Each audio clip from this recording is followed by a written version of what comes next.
Hi there, Tracy back with another scrapbooking process video. Today I'm using the Hip Kit from December of 2016, and I'm going to be focusing today on really emphasizing a photo.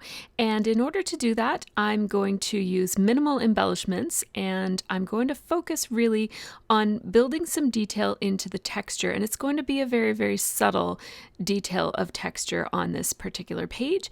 If you're interested in learning more about how I use texture to add subtle or not so subtle detail to a project, you can check out my class called Take 10 Texture, and I'll link it in the information section below. So I'm starting off here just by having a look at what's in the Hip Kit from December. I have the main kit, I have extra paper, and I also have the Project Life kit, which I will take out and show you in a few minutes. So I have some leftovers from another project that I made with this kit. If you're looking for hip kits, I have the link in the information section for this video.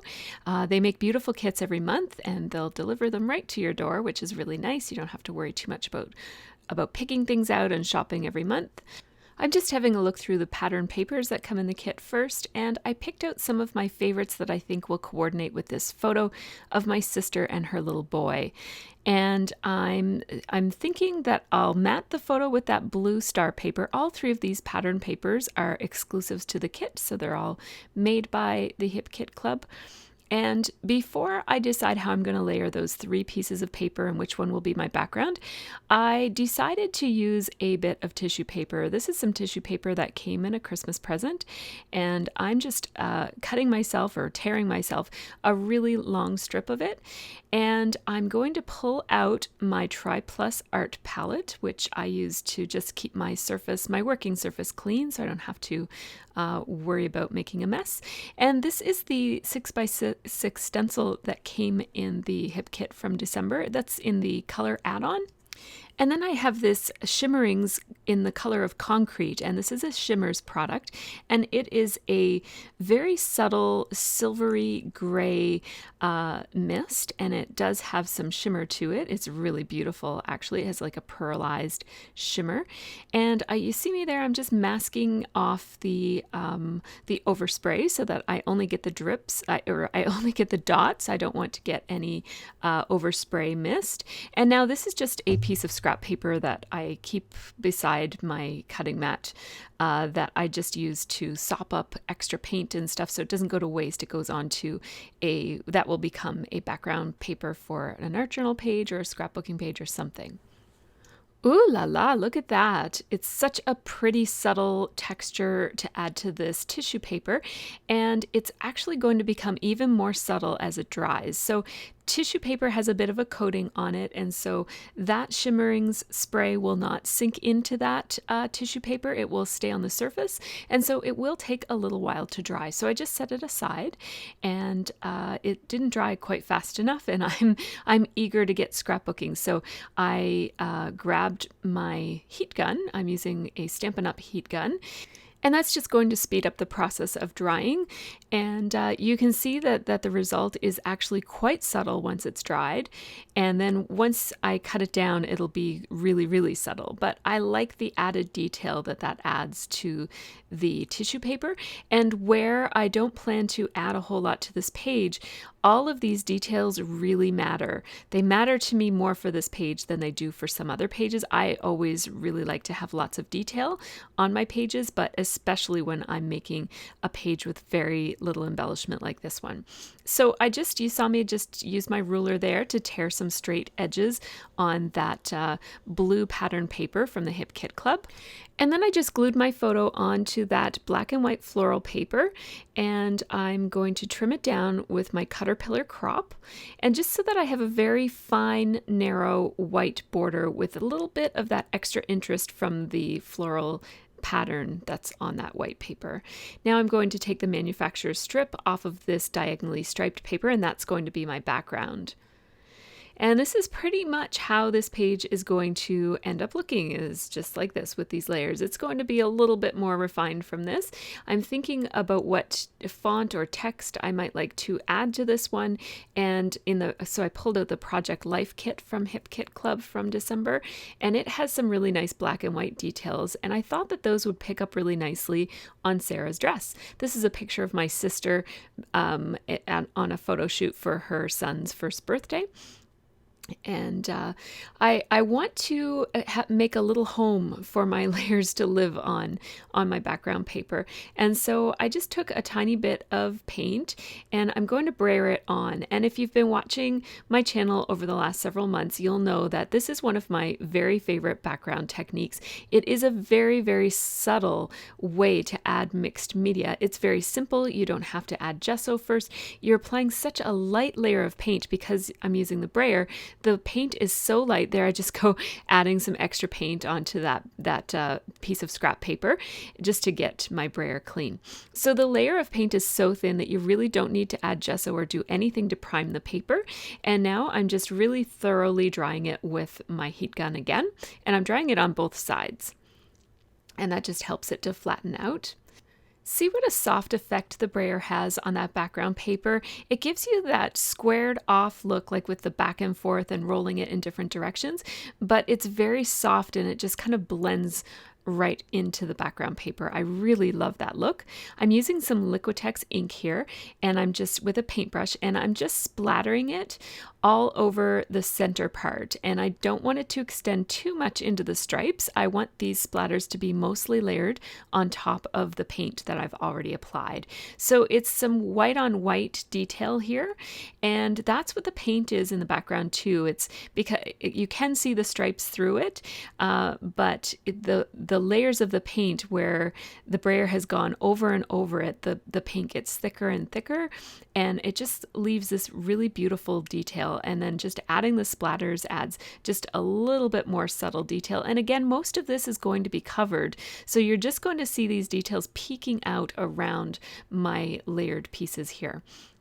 I noticed that layering this piece of tissue paper this way, using my scraps as a second layer, really added detail to this, especially where the misted polka dots on it are so subtle. Adding the second layer gives just a little bit more of a chance for the polka dots to be noticed in that beautiful silver shimmerings. So I'm just using my ruler to tear my tissue paper in a relatively straight way, but tearing it instead of cutting it just gives it a little bit more texture on the edges, and that's exactly what I want in this case. So I'm just pulling out my letter stickers and word stickers again, just thinking about title. And I thought about calling this Beautiful Boy, and then I thought about calling it Love This Boy. And so I'm going to try Love This Boy. And so I'm going to put love right here. There's so much negative space in this photo. I love to take advantage of negative space on a photo by making it be a home for the title to live in. But the font of this, those are some really nice thickers, by the way. I love those silver glittery thickers. They came in the Project Life kit, but they're just not high enough contrast. So I thought maybe I'll call this Love You instead of Love This Boy. I think it's appropriate because Sarah's bending over and they're looking at each other in the eyes, and it kind of looks like a tender moment between mother and child. So then I thought that these black and white puffy stickers from the kit, they're from Heidi Swap, that they would look really nice above and below that title. So now I actually went back and I recropped my photo. So I cropped it in on the left-hand side so that there was, and then I reprinted it. I kept the aspect ratio at 3:2, and I just cropped it in a little bit so that Sarah was more off to the left. And then when I reprinted it still at 4x6, it made that space beside Jude just a teensy bit bigger so that the word love would entirely fit on this, instead of before the E and the U were both extending off the photo a little bit, and I didn't like that look. So I just reprinted the photo and I stuck it right on top of the photo that was already there. I didn't even bother taking it off. Then I just added those stickers, and they're not on there perfectly, but they look pretty close. And then I'm just using my ATG to layer these layers together the way that I had them set out. And I do have a fairly large layer of the tissue paper back there, and it's if that were a really busy tissue paper, I'm thinking about adding some more puffy stickers here, but no, I think less is more in this situation, so I'm not going to add them. I think that if that tissue paper were a more busy pattern paper or something, I wouldn't like so much of it, but because it just blends right in with the back, it works. So now this, what I have here, this black and white polka dot, is one of the Project Life cards from the kit, and I just felt like this, all of those layers were just blending in a little bit too much, and I needed something a little bit more high contrast on the page. The thing about adding lots and lots of subtle detail is that sometimes everything can just get washed away and nothing really pops out on the page. And so by adding that really bold black and white polka dot, it just gives something bold to kind of liven up this page a little bit. So I'm just going to use my ATG to pop those in so that it looks like it's one big layer behind those layers, but it's a cheater method there. I just wanted to save, because I love that black and white pattern so much. I didn't want to use it all up on this page. So now I'm just having a look through the die cut pieces that came with the Project Life kit from Hip Kit Club. And at first I thought about layering them over there, but that's just too much. It's too much competition with the title. So I'm going to put it over here on the left side just to balance off all of the details over there.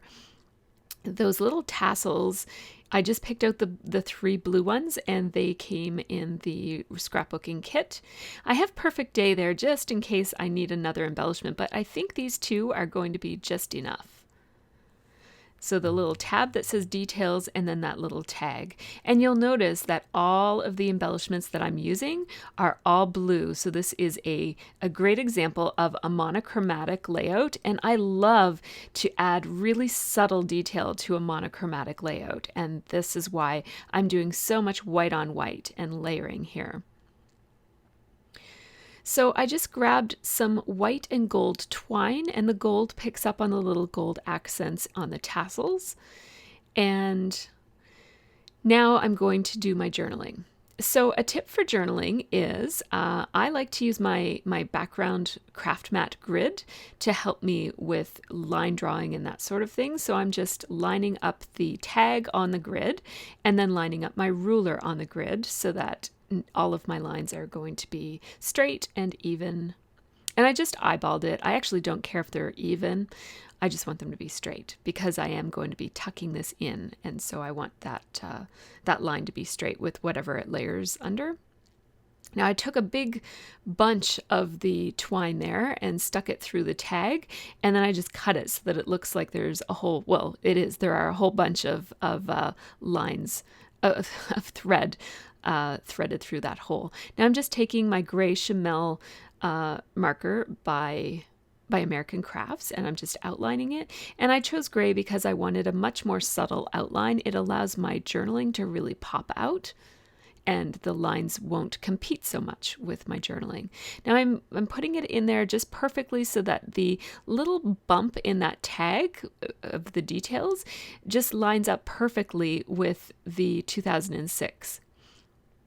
Now I pulled that layer right off, so I took the photo off of it, and it still wasn't layered onto the background paper yet.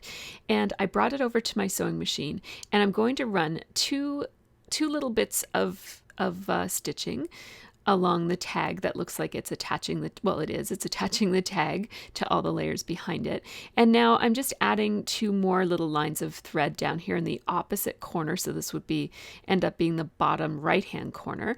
And now I'm going to doodle all over this background page, just where the white paint is.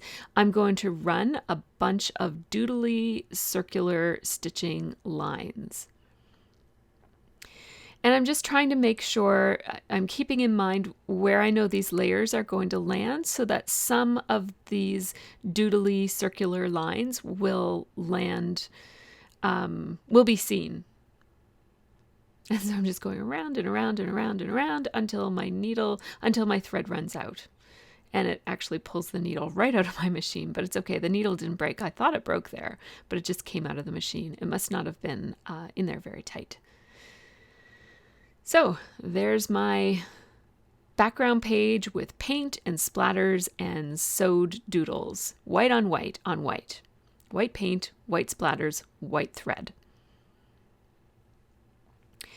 Now, one thing that I noticed when I was designing this page was that there weren't enough splatters in the top. So I'm just going to go back and add some splatters around the top of that paint and also the left-hand side. Again, with the Liquitex white acrylic ink. And now it's more even, and you'll see some splatters on all of the different sides, just peeking out behind the layers. I'm just using my paper towel to blot off some of the distracting stray splatters that landed too close to the edge there. And because they hadn't dried yet, now it's really faint where I blotted it. It doesn't completely disappear, but it's very, very faint, so it doesn't distract your eye so much. And I don't want your eye to be drawn over to the edge because this layout is going to be entirely in the center. So now I'm going to put that photo back in place. I had just pried it off so that I could sew easily onto that details I didn't want the sewing to go onto the photo. And now I'm going to glue this down with my ATG, just put it in the center of that big blob of white on white on white layering that I have going on my background. And it's pretty much centered. I don't really spend a whole lot of time making sure that these sorts of things are perfectly straight or centered. I just do my best. I eyeball it, and it usually turns out okay. I just have a big glob of, this is upholstery thread, and upholstery thread is a little bit thicker, it's quite a bit thicker actually, than regular sewing thread. And so it makes nice bundles because it's a little bit more coarse and it tends to hold its circular shape from being on the spool. And that just makes it easier for it to make soft, curvy lines instead of really messy. And so I'm putting it in 2 different places where my embellishments will go. So one behind the tag and the details tab, and one down here where my little line of tassels are going to go. So now this task of threading these tassels made me feel very old because I suddenly couldn't see. Even though I have these very bright lights shining down. I'm sorry that it's out of frame. It'll come back in frame in a second, but it's just, there's 3 pieces of thread in this twine. There's a white and 2 gold, and just getting all 3 tassels with all 3 threads was a little bit tricky for my old eyes. I turned 44 this year, so I'm using my gold American Crafts stapler. And this uses the same size staples as the Tim Holtz Tiny Attacher, but I put, and I still do use my Tiny Attacher, but I keep silver staples or just regular colored staples in my Tiny Attacher, and then I put gold staples in this gold stapler so that I don't have to switch out in order to use different staples. I know I'm pretty spoiled, aren't I? But it was worth the investment for me. I'm at the point where I have a lot of the tools that I need, so if I feel like splurging and buying a new tool, it's usually just that. It's a splurge. So I went ahead and got that stapler. My friend Stephanie actually ordered it for me when she was placing an order. So you see me there, I'm just looping some little knots onto the thread so that it looks like it's, well, it is, it's tied to the two staples on either side. And that just gives those tassels a little bit of a home.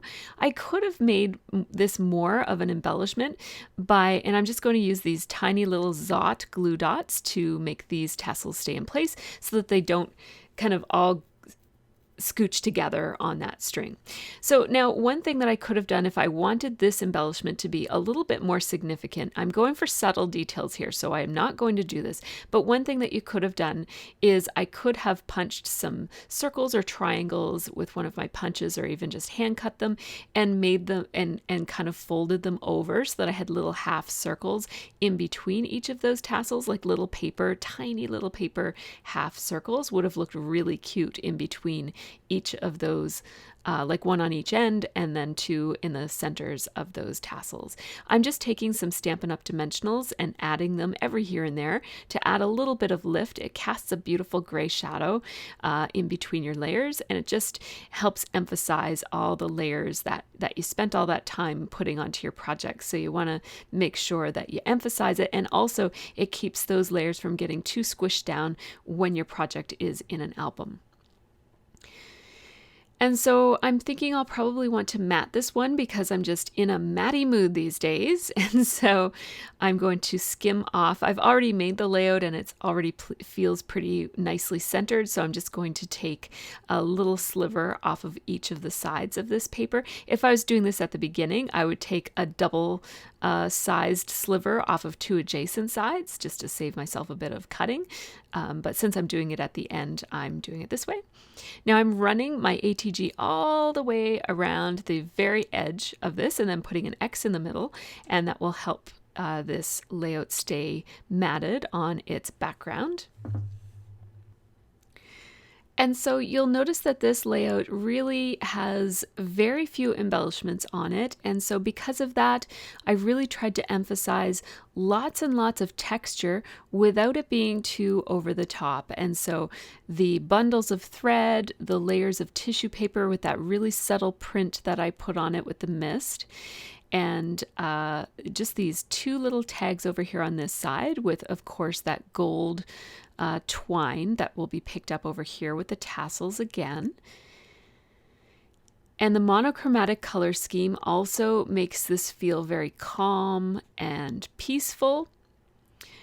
And it also keeps all of that texture from becoming just a little bit too chaotic. So one of the things that I try to do when I'm doing a lot of texture is I try to keep my colors and my patterns down to a minimum. So I've just got that diagonally striped background paper and then some really vibrant polka dots, and you can't even really see the pattern on that piece of matting paper behind the photo. So that really cuts down, and then that allows Sarah's dress to become the main patterned element on this page. And then that beautiful black and white title, whether you think of this as being "Hey there, love you," or just "love you" with a "hey there" little sentiment above it. This page is really one of my favorites. It came together so quickly, and I hope that you found it inspirational or helpful for you. Again, if you're interested in even more ideas about adding texture to your page, I have a Take 10 class called Take 10 Texture that delves into the use of texture through 10 exclusive process videos. They're full length, and some of them are slowed down a little bit to allow me to really narrate it quite carefully. And then there are also some instructional videos. So check that out. There's a link below. It's on my website, MercyTiara.com. Check out the Facebook group if you're interested in chatting with us, and have a really great scrappy week.